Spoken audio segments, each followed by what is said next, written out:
ದುರ್ಯೋಧನನನ್ನು ಕೊಲ್ಲಬಹುದೋ ಕೊಲ್ಲಬಾರದು? ಇದಕ್ಕೊಂದು ಪ್ರಶ್ನೆ. ಇದಕ್ಕೆ ಅಲ್ಲಿ ಕೊಟ್ಟ ಉತ್ತರ ಹೇಳ್ತಾರೆ, ಅಧರ್ಮದಿಂದ ಅಧರ್ಮಿಷ್ಠನನ್ನ ಕೊಂದರೆ ಪಾಪ ಇದೆ. ಇದಕ್ಕೆ ದೃಷ್ಟಾಂತ ಏನು? ಹೊರಗಿನ ದೃಷ್ಟಾಂತ ಬಿಟ್ಬಿಡಿ, ನಮ್ಮಲ್ಲಿಯ ದೃಷ್ಟಾಂತವನ್ನು ಹೇಳ್ತೇನೆ. ಈ ಒಂದು 10 ವರ್ಷ ಆಗಿರ್ಬೋದು ಬಹುಶಃ. ನಮ್ಮ ದಕ್ಷಿಣ ದೇಶದಲ್ಲಿ, ಉತ್ತರ ದೇಶಕ್ಕೆ ಅದು ಹವಾ ಬಂದಿಲ್ಲ, ದಕ್ಷಿಣ ದೇಶದಲ್ಲಿ ವೀರಪ್ಪನ್ ಅಂತ ಇದ್ದ, ಆನೆಯ ದಂತಗಳನ್ನು ಕಲಿತಿದ್ದ ಗಂಧದ ಚೋರ. ಅವನೇನ್ ಮಾಡ್ತಿದ್ದ ಅಂದ್ರೆ, ದಾರಿಯಲ್ಲಿ ದೊಡ್ಡ ದೊಡ್ಡ ಬಂಡೆ ಇಟ್ಟು, ಡ್ರಮ್ ಇಟ್ಟು ಪೊಲೀಸ್ನವ್ರನ್ನೆಲ್ಲ ಹೊಡಿತಿದ್ದ. ಪೊಲೀಸ್ನವ್ರು ಏನ್ ಮಾಡಿದ್ರು, ಅವನನ್ನ ಕೊಲ್ಲಬೇಕು ಅಂತ ನಿರ್ಣಯ ಮಾಡಿದಾಗ ತಾವು ಹಾಗೆ ಮಾಡಿದ್ರು.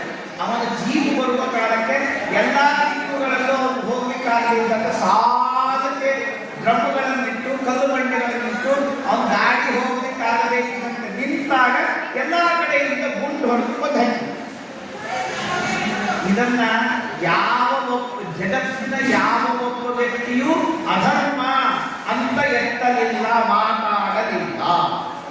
ಎಲ್ಲರೂ ಸರಿ ಇರ್ತದೆ. ಯಾಕಂದ್ರು ಎಲ್ಲರನ್ನೂ ಇವನು ಅಧರ್ಮದಿಂದ ಮೋಸ ಮಾಡಿಕೊಂಡ, ಇವನನ್ನ ಹೀಗೆ ಕೊಂದರೆ ಸರಿ ಅಂತ ಜಗತ್ತು. ಇನ್ನೊಬ್ಬ ವ್ಯಕ್ತಿ, ನೀವೆಲ್ಲರೂ ಪೇಪರ್ ನೋಡ್ತೀರಿ, ಸದ್ದಾಮ್ ಹುಸೇನ್, ಅವನು ಎಲ್ಲರನ್ನೂ ಹೆಂಗೆ ಕೊಲ್ತಿದ್ದ, ಅವನನ್ನ ಬ್ಲಾಸ್ಟ್ ಮಾಡಿದ. ವರ್ಲ್ಡ್ ಟ್ರೇಡ್ ಸೆಂಟರ್, WTC, ಅವನನ್ನ ಅವನು ಇದ್ದ ಜಾಗದಲ್ಲಿ ಹೋಗಿ ಮಲಗಿಕೊಂಡಾಗ ಅವನು ಹೊಡಿಲಿಕ್ಕೆ ಹೋದಾಗ ಅವನು ತನ್ನ ಹೆಂಡತಿಯನ್ನು ಅಡ್ಡ ಇಟ್ಟುಕೊಂಡಾಗ ಅವನ ಹೆಂಡತಿಯ ಕಾಲಿಗೆ ಬಿಟ್ಟು ಹೊಡೆದು ಅವಳು ಕುಸಿದು ಕೆಳಗೆ ಬಿದ್ದಾಗ ಅವನನ್ನ ನಿಶಸ್ತ್ರನಾದವನನ್ನ ಹೊಡೆದುಕೊಂಡು. ಅಮೇರಿಕಾನ ಯಾರು ಅಧರ್ಮ ಮಾಡ್ತೀನಿ ಅಂತ ಅಂದಲಿಲ್ಲ. ಯಾಕೆ? ಅಧರ್ಮಿಯನ್ನ ಅಧರ್ಮದಿಂದಲೇ ಕೊಡಬೇಕು ಜಗತ್ತಿನಲ್ಲಿ.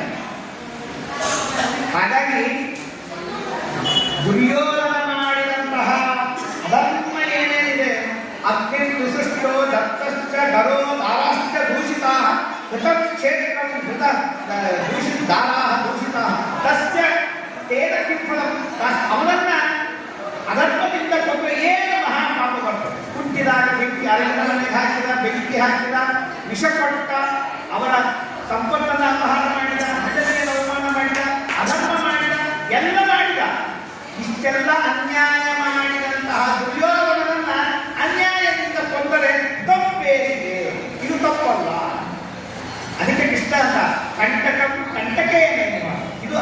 ಈ ನಿರ್ಣಯವನ್ನ ಚೆನ್ನಾಗಿ ವ್ಯವಸ್ಥೆ ಮಾಡಿರೋದು. ನಾನು ಸುಮ್ಮನೆ ನಿಮಗೆ ಇದು ಮೊದಲಿನ ಉತ್ತರ ಹೇಳಿದ್ದೀನಿ. ಗದಾಯುಧದ ನಿಯಮ, ಅವು ಇವು ಮತ್ತೊಂದು ಬಹಳ ಚರ್ಚೆಗಳಿದೆ. ಇದೆಲ್ಲವನ್ನೂ ವ್ಯವಸ್ಥೆ ಮಾಡಿ ಇದು ಧರ್ಮನೇ ಅಂತ ಮಾಡಿಕೊಟ್ಟ ಆಚಾರ್ಯರು ನಮ್ಮ ಶ್ರೀಮದಾಚಾರ್ಯರು. ಒಂದು ನೆನಪಿಟ್ಕೋಬೇಕಾದದ್ದು, ಜಗತ್ತಿನಲ್ಲಿ ಇವತ್ತಿನ ದಿವಸ ಹಿಂದೂಯಿಸಂ ಅಂತಂದ್ರೆ 3 ಆಚಾರ್ಯರ ಹೆಸರು: ಶಂಕರಾಚಾರ್ಯ, ರಾಮಾನುಜಾಚಾರ್ಯ, ಮಧ್ವಾಚಾರ್ಯ. ರಾಮಾನುಜಾಚಾರ್ಯರು, ಶಂಕರಾಚಾರ್ಯರು ಇದರ ತಂಟೆಗೆ ಹೋಗುವುದಿಲ್ಲ. ಮಾತಾಡಿದ ಏಕೈಕ ಆಚಾರ್ಯರು, ವ್ಯವಸ್ಥೆ ಮಾಡಿದ ಏಕೈಕ ಆಚಾರ್ಯರು ನಮ್ಮ ಶ್ರೀಮದಾಚಾರ್ಯರು. ಅಂತಹ ವಿಶಿಷ್ಟವಾದಂತಹ ಗ್ರಂಥ ಶ್ರೀಮನ್ ಮಹಾಭಾರತ ತಾತ್ಪರ್ಯ ನಿರ್ಣಯ. ಈ ಗ್ರಂಥದವನ್ನ ವಿಶೇಷವಾಗಿ ಅಧ್ಯಯನವನ್ನು ಮಾಡುವುದು ಮೊದಲಿಂದಲೂ ಇದೆ. ಇದು ಎಂತಹ ಗ್ರಂಥ ಅಂತಂದ್ರೆ, ನಮ್ಮ ಗುರುಗಳು ಹೇಳ್ತಾರೆ, ಇದನ್ನ ಅಧ್ಯಯನ ಮಾಡುವುದಷ್ಟೇ ಅಲ್ಲ, ಇಲ್ಲಿ ಹೇಳಿದ ಭಗವಂತನ ಗುಣಗಳನ್ನು, ವಾಯುದೇವರ ಗುಣಗಳನ್ನು ಉಪಾಸನೆ ಮಾಡುವ ಪದ್ಧತಿಯೂ ಇದೆ. ಅಷ್ಟು ಪವಿತ್ರವಾದ ಗ್ರಂಥ ಇದು. ಶ್ರೀಪಾದರಾಜರು, ವ್ಯಾಸರಾಜರಂತೂ ವಾಯುದೇವರಿಗೆ ನಿತ್ಯದಲ್ಲಿ ಈ ತಾತ್ಪರ್ಯವನ್ನು ಹೇಳಿ ಅಭಿಷೇಕ ಮಾಡ್ತಾ ಇದ್ರು. ಒಂದು ದಿವಸ ವಾಯುದೇವರ ಅಭಿಷೇಕವನ್ನ ಶ್ರೀಪಾದರಾಜರಂತೆ, ನನಗೆ ಇವತ್ತು ಬೇಗ ಪೂಜೆ ಮಾಡೋದ್ರೆ ನೀವು ವಾಯುದೇವರ ಅಭಿಷೇಕ ಮಾಡಿ ಅಂತ ವ್ಯಾಸರಾಯರಿಗೆ ಹೇಳ್ತಾರೆ. ವ್ಯಾಸರಾಯರಿಗೆ ವಾಯುದೇವರಿಗೆ ಅಭಿಷೇಕ ಮಾಡಿದ್ದಾರೆ. ಪೂಜೆ ಮುಗಿದು ತೀರ್ಥಕೊಳ್ಳಿ, ವಾಯುದೇವ ತೀರ್ಥಕೊಳ್ಳಿ. ವಾಯುದೇವರ ತೀರ್ಥ ವ್ಯಾಸರಾಯರು ಕೊಟ್ಟು ಶ್ರೀಪಾದರಾಜರಿಗೆ ಕೈಯಲ್ಲಿ ಹಾಕಿಕೊಂಡು ಅದನ್ನು ತೆಗೆದುಕೊಂಡು ಹೇಳ್ತಾರಂತೆ, ಇವತ್ತು ಯಾಕೋ ಇದರಲ್ಲಿ ತಾತ್ಪರ್ಯ ನಿರ್ಣಯದ ಸ್ವಾದ ಬಂದಿಲ್ಲ. ಅದರಂತೆ ಹೌದು ಸ್ವಾಮಿ, ನೀವು ಬೇಗ ಮುಗಿಸ್ರಿ ಅಂತಂದ್ರೆ, ಹಾಗಾಗಿ ತಾತ್ಪರ್ಯ ನಿರ್ಣಯ ಹೇಳಿ ಅಭಿಷೇಕ ಮಾಡಿಲ್ಲ ಇವತ್ತಿನ ದಿವಸ. ಇದಕ್ಕೆ ಅಂದ್ರೆ ನಿತ್ಯದಲ್ಲಿ ವಾಯುದೇವರ ಉಪಾಸನೆಯನ್ನ ತಾತ್ಪರ್ಯ ನಿರ್ಣಯದ ಮೂಲಕವಾಗಿ ಮಾಡುವ ಸಂಪ್ರದಾಯ ಇತ್ತು. ಹಾಗಾಗಿ ಇದು ಅಧ್ಯಯನದ ಗ್ರಂಥವೂ ಹೌದು, ಉಪಾಸನೆಯ ಗ್ರಂಥವೂ ಹೌದು, ಮಂತ್ರ ತುಲ್ಯವಾದ ಗ್ರಂಥ, ಮಂತ್ರಮಯ ಗ್ರಂಥ. ನಾವು ಮಹಿಮದಾಚಾರ್ಯ ಕೇಳಿ, ಬಾಯಿಂದ ದ್ವಾದಶ ಸ್ತೋತ್ರ ಹೇಳ್ತಾನೆ ಆ ಎತ್ತನ್ನು ಬರೆಸಿದ್ರು. ಅವರ ಬಾಯಿಂದ ಬರ್ತಾನೆ ಮಂತ್ರವಾಗಿ ಬರ್ತಿತ್ತು. ಹಾಗಾಗಿ ಈ 37 ಗ್ರಂಥಗಳು ಮಂತ್ರಮಯವಾದ ಗ್ರಂಥ. ಈ ಗ್ರಂಥವನ್ನ ಪಾಠವನ್ನ ಚೆನ್ನಾಗಿ ಹೇಳಿದ್ದಾರೆ ಅಂತ ನಾನು ಹೇಳಬಾರದು. ನೀವು ಇಡೀ ಸಭೆಯ ಜನ ಅವರು ಕೊಟ್ಟ ಪರೀಕ್ಷೆಯನ್ನು ನೋಡಿದ್ದೀರಿ. ಕೇಳಿದ ಪ್ರಶ್ನೆಗೆ ತಕ್ಷಣದಲ್ಲಿ ಉತ್ತರವನ್ನು ಕೊಟ್ಟು ಚೆನ್ನಾಗಿ ತಾವು ಅಧ್ಯಯನವನ್ನು ಮಾಡಿದ್ದಾರೆ.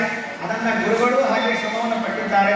ಅವರ ತಯಾರು ಮಾಡಬೇಕು ಅಂತ ಅವರ ಶ್ರಮ ಎಷ್ಟಿರಬೇಕು, ಗುರುಗಳ ಶ್ರಮ ಎಷ್ಟಿರಬೇಕು ಅಂತ ಅನ್ನೋದು ಅರ್ಥ ಆಗ್ತದೆ. ಅಂತ ವಿಶಿಷ್ಟವಾಗಿ ಶ್ರಮವನ್ನು ಪಟ್ಟಂತಹ ಆ ಎಲ್ಲ ವಿದ್ಯಾರ್ಥಿಗಳಾದ ಹಿರಿಯರಾದ ಎಲ್ಲ ವ್ಯಕ್ತಿಗಳಿಗೂ ನನ್ನ ಅಭಿನಂದನೆಗಳು.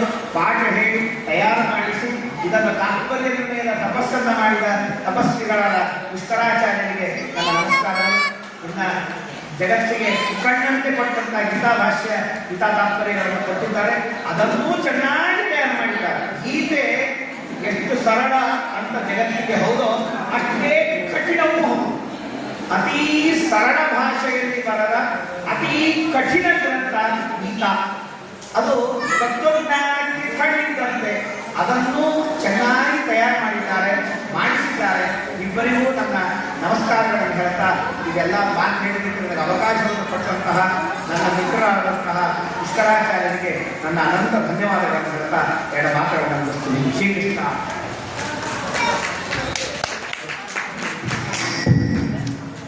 ಸಮಯದಲ್ಲಿಯೇ ಅತ್ಯಂತ ಸೊಗಸಾಗಿ ಗೀತೆಯ ಶ್ರೀಮನ್ ಮಹಾಭಾರತ ತಾತ್ಪರ್ಯ ನಿರ್ಣಯದ ಸಮಗ್ರ ಸಾರವನ್ನು ತಿಳಿಸುವುದರೊಂದಿಗೆ ಪ್ರಸ್ತುತ ಸಭೆಗೆ ಅನುಕೂಲಕರವಾದಂತಹ ಮಾತುಗಳನ್ನು ಹೇಳಿ ನಮ್ಮೆಲ್ಲರನ್ನು ಶಿಷ್ಯರನ್ನು ಹುರಿದುಂಬಿಸಿದ ಮಿತ್ರರಾದ ಪಂಡಿತ ಶ್ರೀನಿವಾಸ ತೀರ್ಥಾಚಾರ್ಯರಿಗೆ ಮಂಗಲ ಮಹೋತ್ಸವ ಸಮಿತಿಯ ಪರವಾಗಿ ಹಾಗೂ ವೈಯಕ್ತಿಕವಾಗಿ ನಮಸ್ಕಾರ ಪೂರ್ವಕ ಧನ್ಯವಾದಗಳನ್ನು ಸಲ್ಲಿಸ್ತೇನೆ. ಇಷ್ಟೇ ಅಲ್ಲ, ಅವರ ವಿಶಿಷ್ಟವಾದಂತಹ ಅಧ್ಯಯನಶೀಲತೆ ಇಂದಿಗೂ ಶ್ರೀಪಾದಂಗಳವರ ವಿಶ್ವಮಧ್ವ ಮಹಾಪರಿಷತ್ತಿನ ಬೆಂಗಳೂರಿನಲ್ಲಿ ಅದರ ಅಡಿಯಲ್ಲಿ ಸಂಶೋಧನೆ ನಿರಂತರವಾಗಿ ಸಂಪೂರ್ಣ ಆ ಮಹಾಭಾರತದ ಅನೇಕ ಟಿಪ್ಪಣಿಗಳನ್ನು ಸಂಶೋಧನೆ ಮಾಡುವುದರಲ್ಲಿ ಅವರು ರತರಾಗಿದ್ದರು. ಆ ಕಾರ್ಯ ಆ ಹೊತ್ತಿಗೆ ಹೊರಗಡೆ ಉಪಲಬ್ಧಿ ಇದೆ. ಸ್ವಾಮಿಗಳು ಅದನ್ನು ಬಿಡುಗಡೆ ಮಾಡಿದ್ದಾರೆ. ಇನ್ನೂ ಅನೇಕ ಸಂಶೋಧನೆಗಳು ಅವರಿಂದ ನಡೀತಾ ಇವೆ. ಶ್ರೀಪಾದಂಗಳವರ ಆಜ್ಞೆಯನ್ನ ಶಿರಸ ವಹಿಸಿ ಪಾಲನೆ ಮಾಡ್ತಾ ಇರುವಂತಹ, ಅಂತೆಯೇ ಶಿಷ್ಯರಿಗೆ 4 ಶಬ್ದಗಳಿಂದ ಶ್ರೀಮನ್ ಮಹಾಭಾರತ ತಾತ್ಪರ್ಯ ನಿರ್ಣಯ ಹೇಳುವ ಒಂದು ಯೋಗ ಆಗೂ ಕಾರಣ ಆ ಗ್ರಂಥ ಹೊರಗೆ ಬಂದದ್ದರಿಂದ ಶ್ರೀನಿವಾಸ ತೀರ್ಥಾಚಾರ್ಯರಿಗೆ ಧನ್ಯವಾದಗಳನ್ನು ಸಲ್ಲಿಸ್ತಾ